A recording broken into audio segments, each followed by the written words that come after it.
Wat willen mensen nog meer? De Maas naast ons, mooie natuur, heerlijk ijs. En niet zomaar ijs, nee, het beste ijs van heel Nederland. Roel, wat is het geheim van uw ijs? Nou, zoals u ziet hebben wij dagelijks verse producten.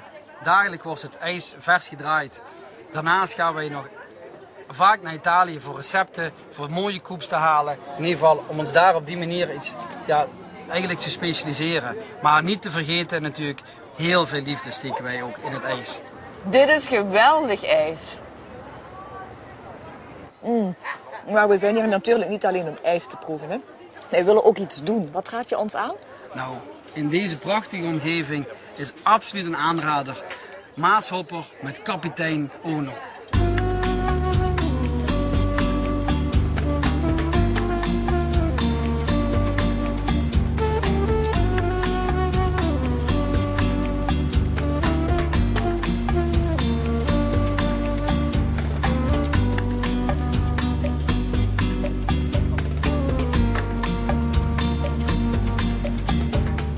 Ja, Ono, de Maashopper, wat is dat eigenlijk precies?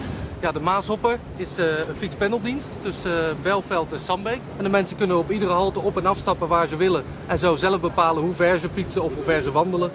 En het is een soort busdienst. Alleen waar de fiets mee kan en over het water. Wauw, en ondertussen kunnen ze genieten van de prachtige natuur, want jullie hebben hier wel immens mooie landschappen. Ja, zeker. We hebben hier leuke dorpjes waar we voorbij varen. We zitten lekker hoog, dus we kunnen ver kijken. En op het moment is het lekker uitwaaien.